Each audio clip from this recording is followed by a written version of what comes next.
ओम श्री गणेशाय नमः। राधे राधे। बैसाख मातम 11वां अध्याय।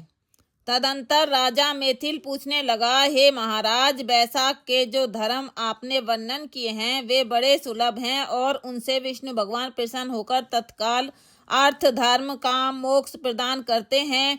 ऐसे वेद विहित धर्म संसार में ज्ञात नहीं हैं। यह क्या बात है, मुझसे कहिए। सूर्यदेव बोले, राजन, बैसाख मास के कर्तव्य धर्म पर ख्यात क्यों नहीं है और अन्य धर्मों की संसार में ख्याति क्यों है? संसार में पुत्र पौत्र तथा धन संपत्ति सांसारिक भोगों को चाहने वाले मनुष्य बहुत हैं, इसलिए राजस और तामस धर्म संसार में प्रख्यात हैं और जो इच्छा रहित तो सात्विक धर्म सुख प्राप्ति कर विष्णु भगवान को प्रसन्न करने वाले हैं वे पृथ्वी पर छिपाने योग्य हैं। इसका कारण बताता हूँ, सुनो।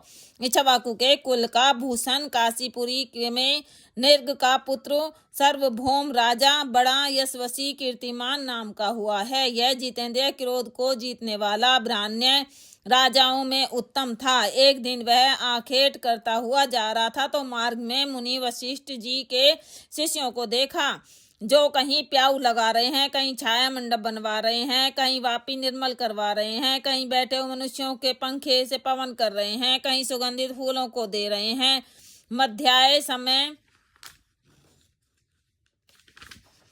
छत्री दान कर रहे हैं, कहीं तांबूल दे रहे हैं, कहीं नेत्रों में कपूर लगा रहे हैं। यह देख राजा ने पूछा कि तुम कौन हो, यह क्या कर रहे हो? वे बोले, हम बैसाख में कर्तव्य धर्मों को गुरु वशिष्ठ जी की आज्ञा से कर रहे हैं, जिनके करने से धर्म अर्थ काम और मोक्ष मिलती है और विशेष फल तुम गुरुजी से जाकर पूछो।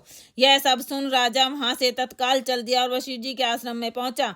राजा गुरु वशिष्ठ जी को प्रणाम कर और वहां बैठ कहने लगा कि हे मुनीश्वर, मैंने मार्ग में आपके शिष्यों को शुभ कर्मों को करते देख उनसे पूछा कि यह क्या और क्यों किस फल के निमित्त हो रहा है। यह तब उन्होंने मुझे आपके पास भेजा है और कहा है कि हमें बताने का अवकाश नहीं, गुरु जी के पास जाओ। इसलिए मैं आपके पास आया हूँ कि आपसे इन धर्मों को सुनूं। वशिष्ठ जी प्रसन्न हो कहने लगे, हे राजन, बैसाख मास में प्रातः काल स्नान कर विष्णु भगवान का विधि पूर्वक प्रेम से पूजन कर, दान कर और ब्राह्मणों की सेवा करें। ऐसा करने से जगन्नाथ भगवान प्रसन्न होते हैं। इसलिए तुम अपने राज्य में भी जहाँ कोई बैसाख धर्मों को न करे उसे दंड दो। इस प्रकार वशिष्ठ जी से बैसाखोक्त सब धर्म सुन भक्ति पूर्वक उनकी पूजा कर अपने घर चला आया और सभी धर्म कर देव निरंजन केशव भगवान ने बड़ी प्रीति करने लगा।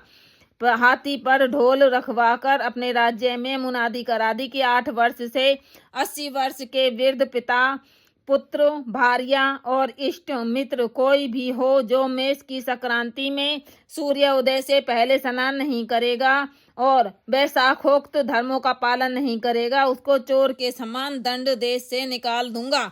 गांव गांव में धर्मोपदेशक ब्राह्मण नियुक्त कर दिए और धर्महीनों को दंड देने के लिए 10-10 सवार युक्त कर दिए। इस प्रकार इस चक्रवर्ती राजा के राज्य शासन से यह धर्म वृक्ष सब देशों में विस्तार पूर्वक फैल गया।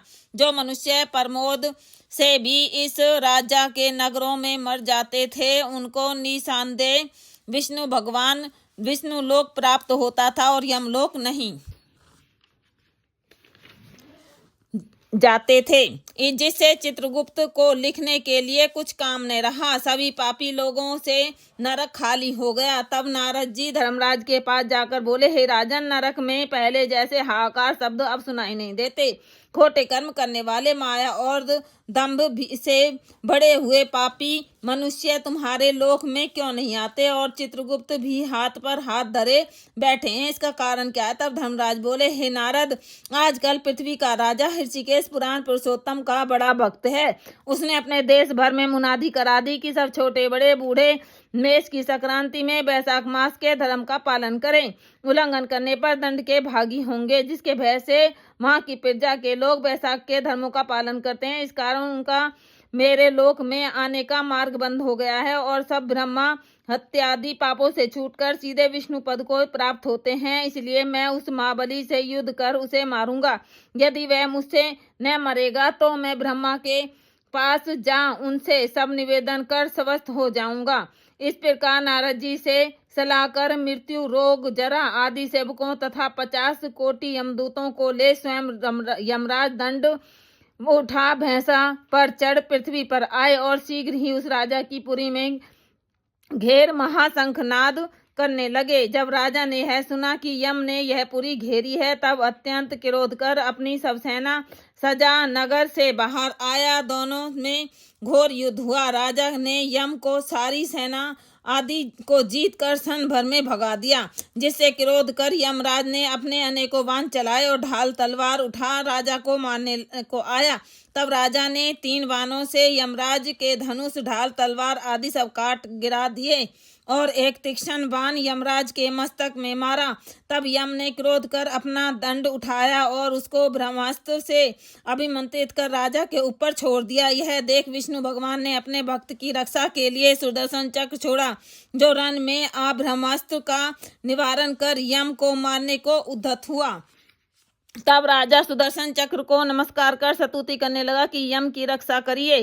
तब सुदर्शन चक्र राजा की स्तुति करने पर बैकुंठ को चला गया और यम बहुत उदास हो ब्रह्मा जी के पास गया, जहाँ लोकपाल और दिक्पाल बैठे उपासना कर रहे थे। उन्हें उसने देखा चारों इतिहास पुराण शरीर धारण कर खड़े हैं। नदी सरोवर मूर्तिमान विराजमान है, पीपल आदि सभी वृक्ष खड़े हैं। वहाँ कुआ तालाब पर्वत सब मूर्तिमान है। दिन रात पक्ष मास कला काष्ठा निमेष ऋतु अयना युग संकल्प विकल्प निमेष उन्मेष ऋषभ योग करण पूर्णिमा अमावस्या सुख दुख भय लाभ अलाभ जय अजय संतो गुण रजोगुण तमोगुण शांत मूड अतिपोर प्राकृतिक विकार कफ वात पित्त आदि सब चराचर मूर्तिवान सेवा में खड़े हैं।